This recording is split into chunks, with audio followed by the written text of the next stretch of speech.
Saudações a todos, eu sou o Matheus, acadêmico do curso de Engenharia Civil da Universidade Uniavan de Balneário Camboriú. Eu estou gravando esse vídeo para estar realizando a apresentação de uma atividade avaliativa referente à matéria de instalações hidrossanitárias e preventivo de incêndio. Matéria essa ministrada pelo professor Moacir de Oliveira Júnior. Bom, a atividade em questão se trata de um projeto preventivo de incêndio de um empreendimento residencial e comercial de 3.480 metros quadrados e 7 pavimentos. A edificação em questão é classificada pela Instrução Normativa 01, parte 2 do Corpo de Bombeiros Militar de Santa Catarina como sendo do tipo A2, com uma carga de incêndio baixa. Então, quando nós falamos de projeto preventivo de incêndio, nós temos 4 disciplinas principais, que seriam elas o alarme de incêndio, a iluminação de emergência, as instalações de gás combustível e o sistema hidráulico preventivo. Para o empreendimento em questão, eu optei por estar iniciando a explicação desses sistemas pelo sistema de alarme de incêndio. E nesse sistema, a nossa principal peça, o nosso principal componente-chave é a central de alarme, porque é ela quem gerencia todos os dispositivos, todos os demais dispositivos previstos em projetos que estão cadastrados nela.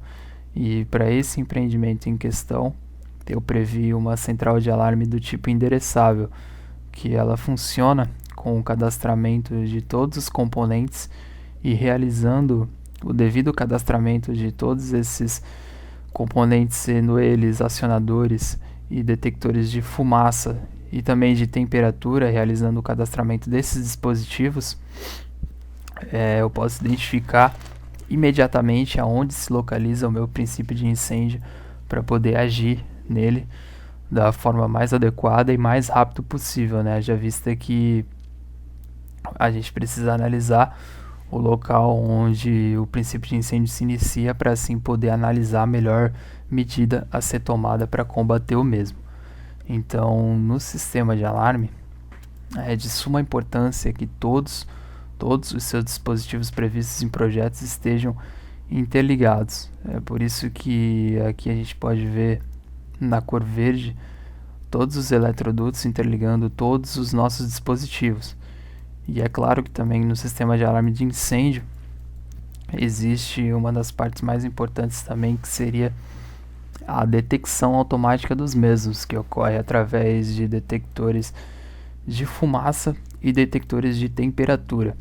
Esses detectores são previstos em alguns locais pontuais pela Instrução Normativa 12 do Corpo de Bombeiros Militar de Santa Catarina.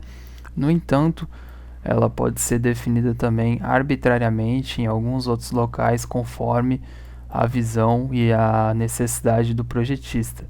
Por exemplo, um dos locais obrigatórios seriam a sala do gerador, ao qual é necessário prever um detector de temperatura e não um de fumaça, porque o gerador de emergência é um dispositivo que pode emitir fumaça sem haver certo princípio de incêndio e assim daria um princípio de incêndio falso caso aqui fosse previsto um detector de fumaça. No entanto, em outros locais, como por exemplo as unidades autônomas, né, os apartamentos, por norma é obrigatoriamente necessário ser previsto um detector de fumaça em cada unidade autônoma, assim, né, quando devidamente cadastrado na central de alarme. Quando iniciado um princípio de incêndio, é possível detectar exatamente de onde vem o mesmo. E para encerrar a explanação desse sistema, é válido estar indicando o esquema vertical do alarme de incêndio, porque ele se faz necessário para uma execução de obra, não para a gente estar verificando essas interligações, porque essas interligações, como o próprio nome diz, elas são esquemáticas, mas sim para estarmos podendo identificar com clareza a quantidade de dispositivos interligados a essa central, que nesse caso seriam 29 detectores, sendo entre eles detectores de fumaça e detectores também de temperatura. Partindo para um próximo sistema bastante importante no projeto preventivo de incêndio, é a iluminação de emergência. A iluminação de emergência do projeto em questão ela é composta por blocos autônomos, aos quais essa iluminação deve cumprir, conforme norma, 3 lux de iluminação em locais planos e 5 lux em locais que existem concentrações de público ou desníveis, como por exemplo nas escadas. E também vale ressaltar que a iluminação de emergência ela não deve ofuscar a visão de quem está utilizando dessa rota, dessa saída de emergência para poder zelar pela própria vida, para poder fugir, escapar de um princípio de incêndio, de um suposto princípio de incêndio, né? Que é justamente para isso que servem todos os sistemas preventivos. E a instalação dessa iluminação de emergência em questão, ela se dá, a distância entre elas se dá 4 vezes a altura de instalação.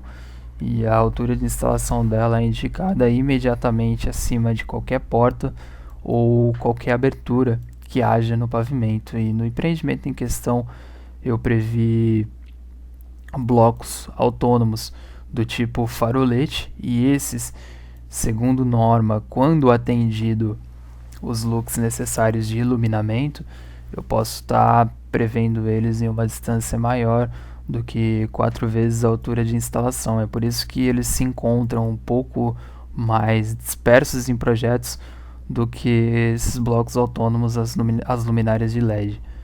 E para esse mesmo sistema também contamos com um esquema vertical que identifica quantas placas de saída, porque as placas de saída também fazem parte do sistema de iluminação de emergência, quantas placas de saída e quantos blocos de iluminação temos em cada pavimento.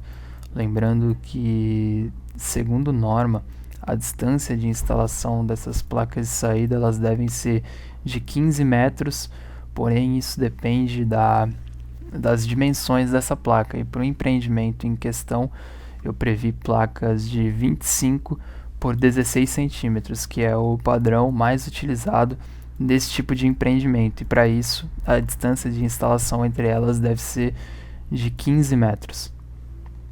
Bom, o próximo sistema, já adentrando em um dos sistemas também de suma importância para um projeto preventivo, por isso é de extrema importância que ele esteja bem dimensionado, são as instalações de gás combustível. Lembrando que todos os processos de dimensionamento de todos os sistemas contidos nesse projeto estão disponíveis no memorial descritivo do projeto preventivo. Então, falando um pouco melhor das nossas instalações de gás combustível, é de suma importância que seja previsto em projeto e também executado todas as medidas de segurança presentes na Instrução Normativa 08 do Corpo de Bombeiros Militar, porque é através dela que a gente pode garantir e assegurar toda a segurança necessária para o manuseio, manutenção, utilização e otimização desse sistema na edificação com uma longevidade, né? É claro, levando em conta que todas as manutenções periódicas sejam realizadas conforme previsto e conforme necessário. Para iniciar, a central de gases ela deve ser integralmente ventilada com uma parede de concreto resistente a fogo por pelo menos 4 horas. É por isso que existe essa envoltória em verde, né? Isso previsto em legenda. Se comprova a utilização desse material aqui na parede da central de gás, que é toda ventilada por portas do tipo veneziana.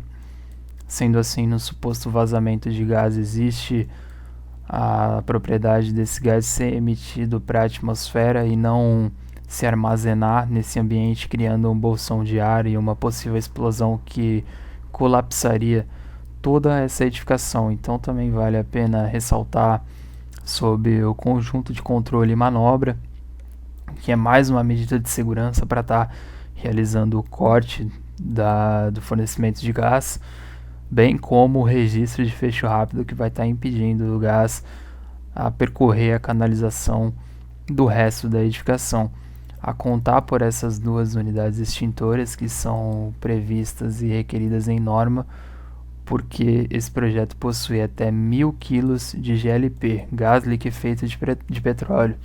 Então, nesse caso, é necessário prever 2 unidades extintoras próximo e de fácil acesso à central de gás. Agora, falando do tracejado da tubulação, por medida de segurança, eu optei por não trazer essa tubulação pela calçada da edificação até o meu registro de fecho rápido, que é necessário estar no RAL por norma também. Depois eu vou estar falando um pouquinho melhor disso, mas eu não optei por trazer essa tubulação aqui por uma medida de segurança. Eu acabei levando ela até o piso e subindo até o piso da garagem.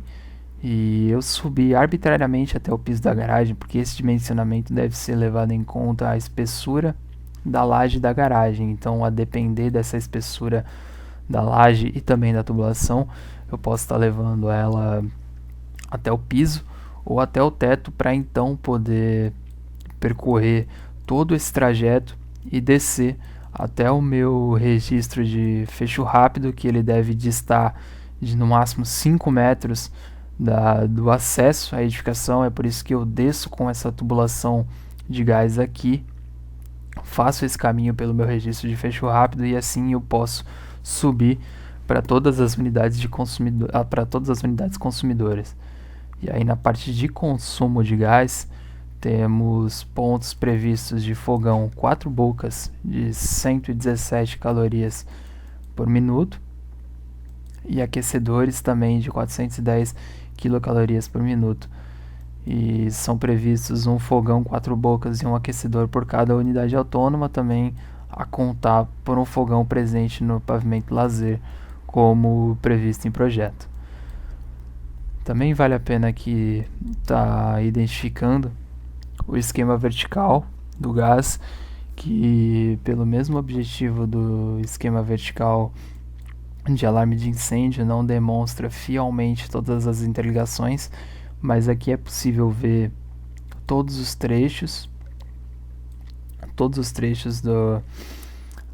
da minha instalação de gás, também identificado pelos medidores, e assim poder visualizar em plano todas as unidades consumidoras. Também está podendo aqui analisar a tabela de dimensionamento do gás da rede primária, que no caso a rede primária seria toda essa prumada principal. Ela é dimensionada por uma tabela presente na IN8 do Corpo de Bombeiros Militar de Santa Catarina, assim como também a rede secundária.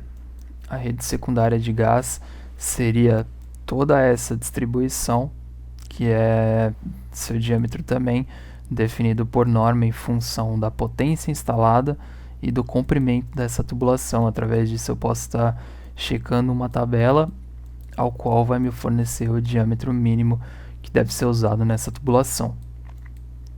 Também, outro ponto que vale a pena ressaltar é o meu abrigo para medidores de gás, que no empreendimento em questão eu utilizei um abrigo para 6 medidores, que tem as dimensões de 60 por 80 por 20 centímetros, e isso no pavimento tipo, porque eu possuo 6 unidades consumidoras, então obrigatoriamente, né, eu devo ter 6 medidores.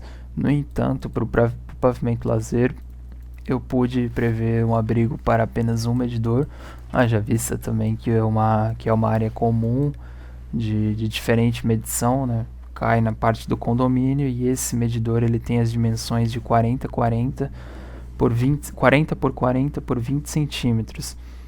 E a cada medidor que eu adiciono na horizontal, eu devo aumentar o meu dimensionamento do meu abrigo de medidores em 20 centímetros, né, a cada medidor que eu adiciono na horizontal. No entanto, a cada medidor que eu adiciono na vertical, eu devo acrescentar 40 centímetros a esse meu dimensionamento para o meu abrigo para medidores.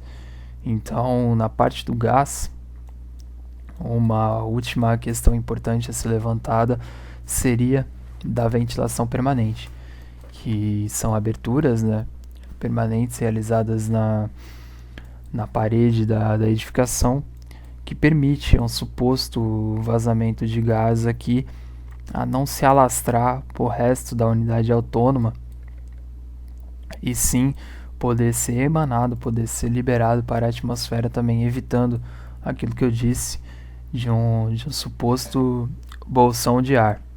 Então é uma questão bem importante a ser verificada, que a ventilação permanente, o dimensionamento dela também se dá em função da IN8 do Corpo de Bombeiros Militar de Santa Catarina. Outra questão também importante é sobre as chaminés dos aquecedores. Elas devem estar distantes no mínimo 10 centímetros da parede da edificação, né, da fachada. Também vale a pena ressaltar que toda a tubulação das minhas instalações de gás ela é proibida de estar percorrendo banheiros, lavabos ou quartos, porque são locais usualmente frequentados e um vazamento de gás nesse local poderia, por asfixia, levar uma pessoa à morte, haja vista que é difícil de identificar um suposto vazamento, né, por conta de ser incolor, de fato um gás, então poderia causar sérios danos. Inclusive existem alguns casos aos quais pessoas morreram devido a vazamentos de gás. Então a parte do gás é isso, encerrado, dadas as prescrições. Todo esse dimensionamento, além de estar no memorial, também está presente aqui ao lado do esquema vertical, o dimensionamento da tabela da tubulação do ramal principal de gás, bem como também o dimensionamento da central, porque foi através disso que descobrimos a utilização de 4 tanques P190 e cumprindo com os requisitos da norma.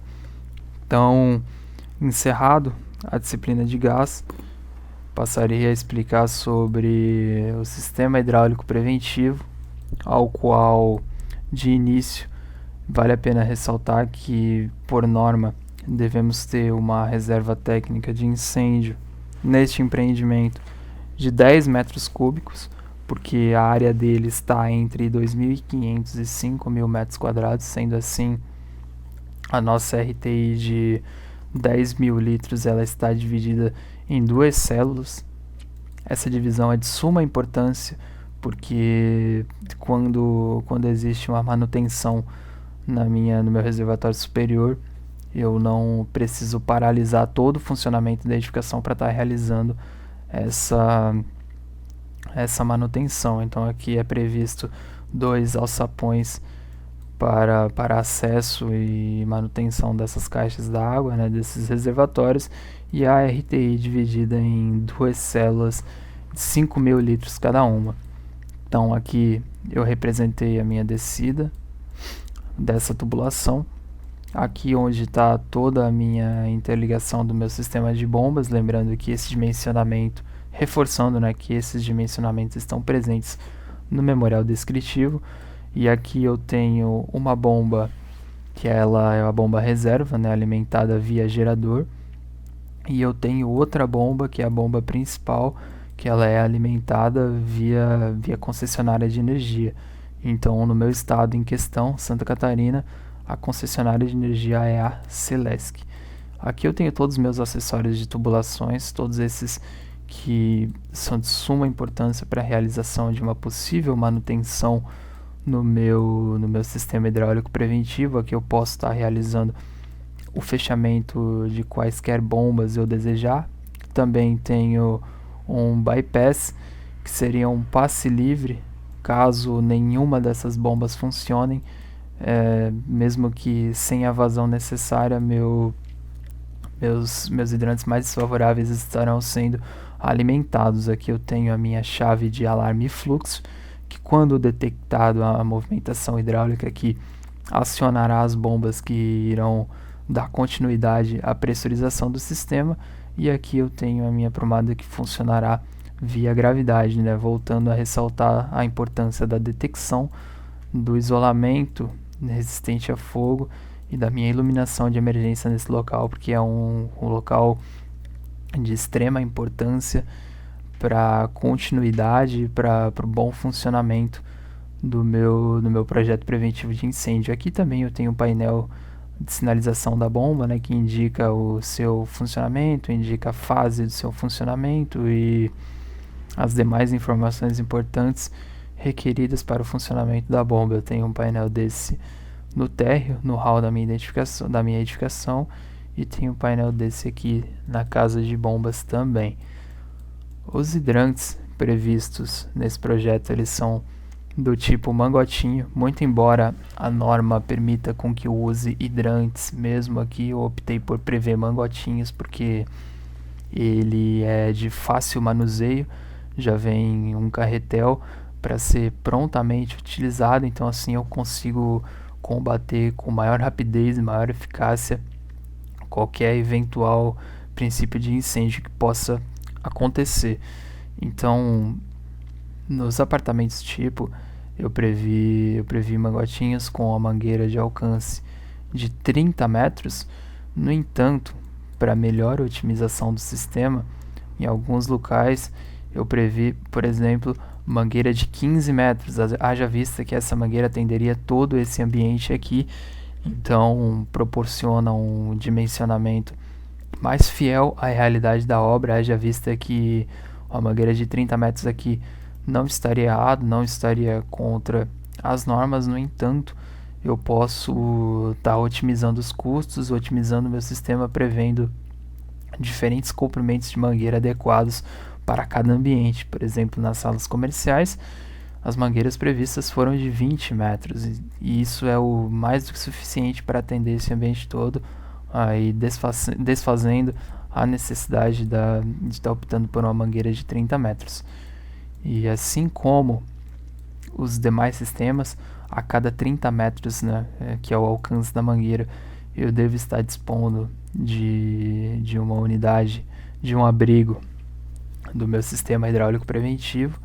Aqui eu tenho esmiuçado todo o tracejado dessa tubulação até terminarmos no hidrante de recalque, que ele deve ser de fácil acesso à edificação, deve de estar próximo ao passeio, para que assim o caminhão de bombeiros consiga acessar facilmente o hidrante de recalque. Assim como os demais sistemas, a gente tem o esquema vertical do SHP também, que voltando a afirmar, não representa fielmente todas as interligações, mas através dele é possível identificar todas as unidades, todos os abrigos de hidrante previstas aqui no meu projeto, bem como de forma esquemática a interligação de toda a minha tubulação vindo da RTI, também os pontos de limpeza e as tomadas para consumo. Aqui também foi relatado o volume total da RTI e esmiuçado também todo o seu dimensionamento até chegarmos na potência da bomba. E de parte aos sistemas preventivos, aquelas disciplinas que eu citei no início, todas elas foram aqui bem esmiuçadas e identificadas conforme a necessidade do projeto. Sem contar também que outra parte importantíssima da nossa boa otimização de um projeto preventivo de incêndio se dá através do atendimento da IN 31.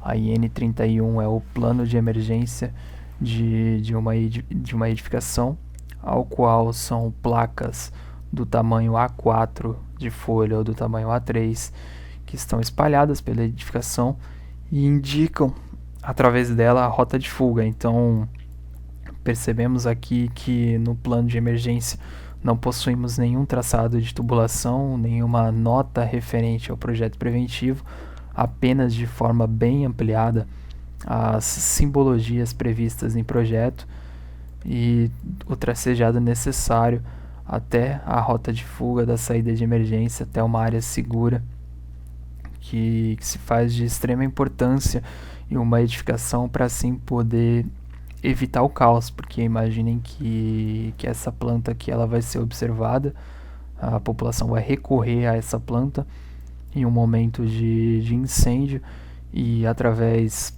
do seu direcionamento, do seu bom funcionamento, da sua boa otimização, ela pode estar orientando as pessoas a saírem da edificação sem pânico, sem ocorrer um princípio de correria, de pânico, e as pessoas acabarem pisoteando umas às outras. Então o plano de emergência ele tem uma certa importância, uma enorme importância, aliás, em projeto, justamente por conta disso. Então, para facilitar a aplicação do plano de emergência numa edificação, haja vista que são várias pranchas, eu optei por um sistema bem interessante de identificação.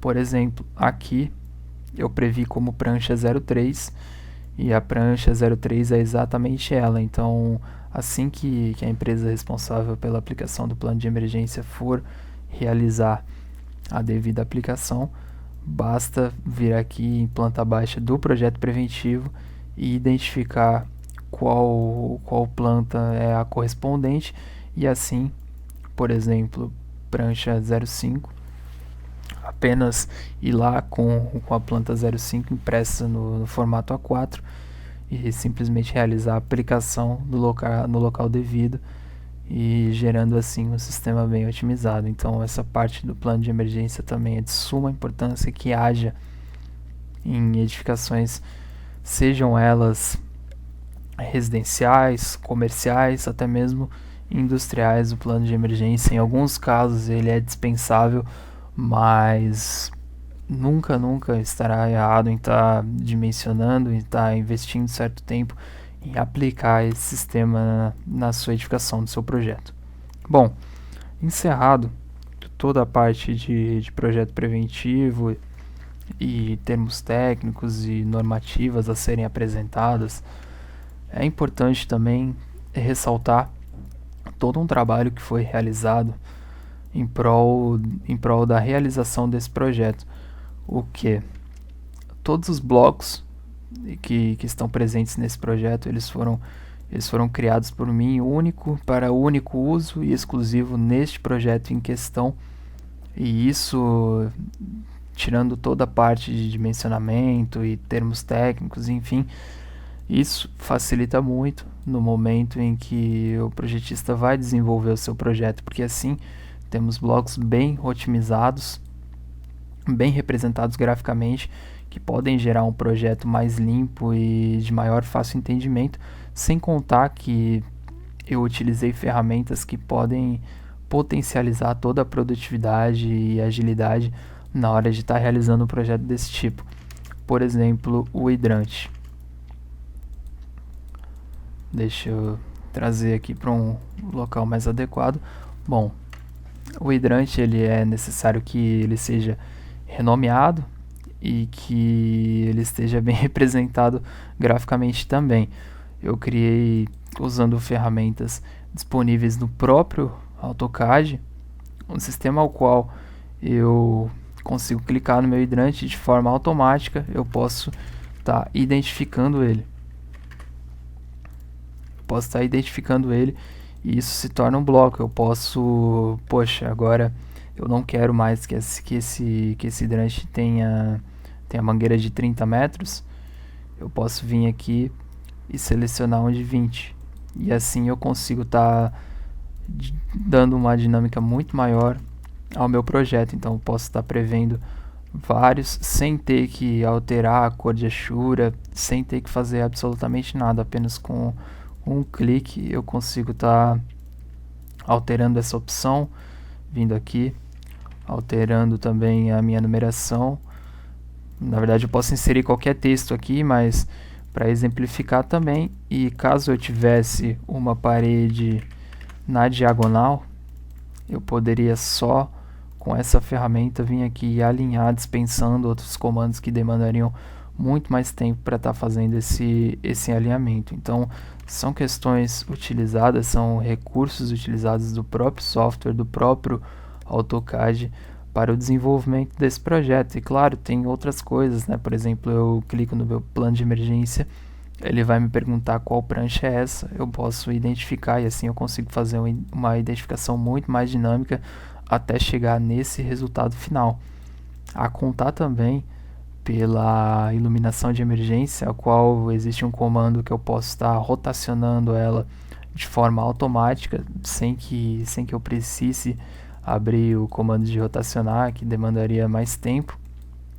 E são todas questões utilizando o próprio AutoCAD, por exemplo, a visibilidade dos extintores, se eu quero um extintor de pó químico ou se eu quero um extintor de CO2 com ou sem sinalização, tudo isso eu posso estar fazendo dentro do meu projeto sem que eu precise ter bases para ficar copiando e colando, ou talvez quando eu vá mover eu esqueça de alguma linha e o meu projeto ele vá ficando mal representado graficamente. Bom, todas essas coisas se dispensam nesse projeto por conta do desenvolvimento de blocos inteligentes, né? Blocos parametrizados, né? Vamos dizer assim.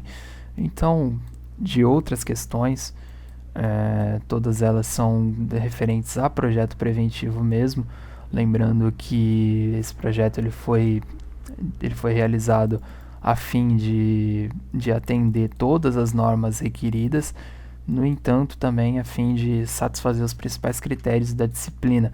Então, o que eu quero dizer é que se esse projeto ele fosse de âmbito comercial, ele deveria ter mais algumas notas aqui referentes a funcionamento de alguns sistemas, especificação de materiais, ele deveria estar disposto de várias cotas aqui, identificando a largura mínima de 1,20 m nas circulações de saída de emergência, e tudo isso não está especificado aqui, principalmente essa parte das cotas, porque o formato de entrega desse projeto vai ser em um arquivo de extensão DWG, ao qual é possível, através de próprios comandos do software, estar atestando as larguras, as dimensões, medindo distância, projeções e afins, conforme a necessidade do professor em questão, né, o Moacir, que vai estar avaliando esse projeto.